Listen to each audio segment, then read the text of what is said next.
I will talk about how can you fix this problem or know how you can do that on your Dragon City app. So all you have to do, so you just click here on settings, click on it here. When you just click on settings, it's going to show for you a list like this here. Then you go down, just keep going down here. Then you click here on apps.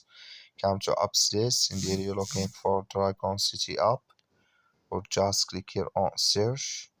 So then here at Dragon City is going to show for you like this. Click on it.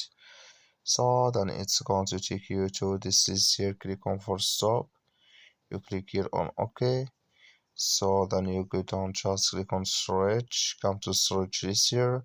Just click on clear cache. Then all you have to do, so you just turn off your Wi-Fi and turn on it again. Then it's going to work with you. That's all you have to do. Thank you for watching. Don't forget to support us by liking and subscribe.